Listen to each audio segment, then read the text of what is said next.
কিলিক কিলিক কিলিক কিলিক ছাত্রলীগ ছাত্রলীগ ছাত্রলীগ ছাত্রলীগ ঘুর ঘুর ঘুর ঘুর ঘুর ঘুর ঘুর ছাত্রলীগ ঘুর ছাত্রলীগ ছাত্রলীগ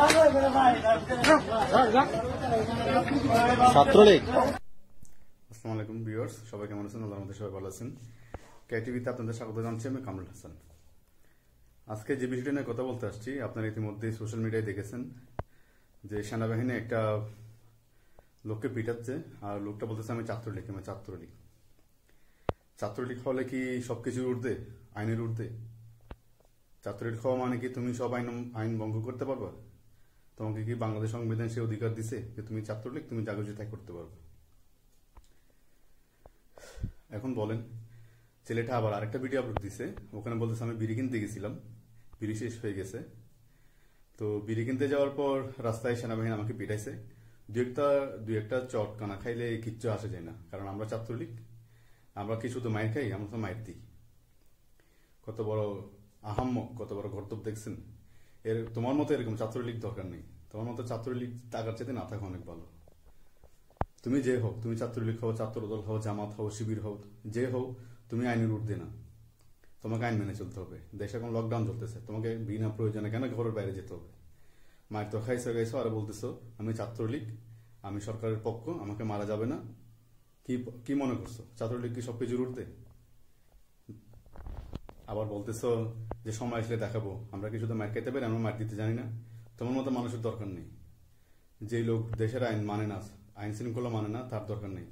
তুমি ছাত্রলীগের কলঙ্ক, তোমাকে ছাত্রলীগের দরকার নেই। তা আমাদের পরিচয় কি আমরা দেব না? আমরা কি আমরা কি আমরা কি কৃষক নাকি? ছাত্রলীগ পাগলের মতো আপনারা মিয়া।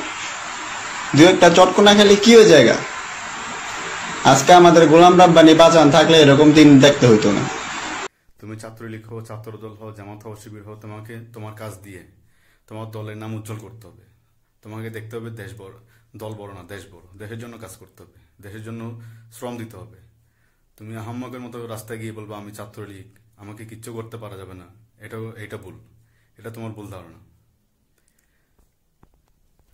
এই মুষ্টিময় কয়েকটা আহাম্মকের জন্য আমাদের দেশটা আজকের এই অবস্থা, আজকে রসাতলে যাচ্ছে কয়েকটা আহাম্মকের জন্য। তোমার জ্ঞান নাই, তোমার বিবেক নাই, তোমার বুদ্ধি নেই। সরকার যেখানে 10 দিন লকডাউন ঘোষণা করছে, ঘর থেকে মানুষ বের হতে পারবে না, সামাজিক দূরত্ব বজায় রাখতে বলতেছে, সেখানে তুমি বের হইছো। তুমি বের হয়ে উল্টা বলতেছো তুমি ছাত্রলীগ। বিড়ি কি না খেলে কি মানুষ মরে যায়? বিড়ি কেন খাইতে হবে? এই 10 দিন তুমি বিড়ি না খাই থাকো, কেন খাইতে হবে বিড়ি? হ্যাটাম থাকে গেছো তো, এখন কেমন লাগতেছে?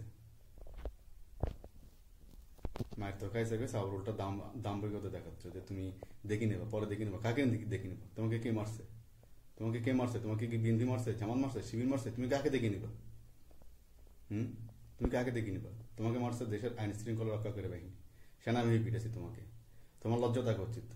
তোমার লজ্জা থাকলে তুমি আর এই মুখ জীবনও দেখাবে না মানুষকে।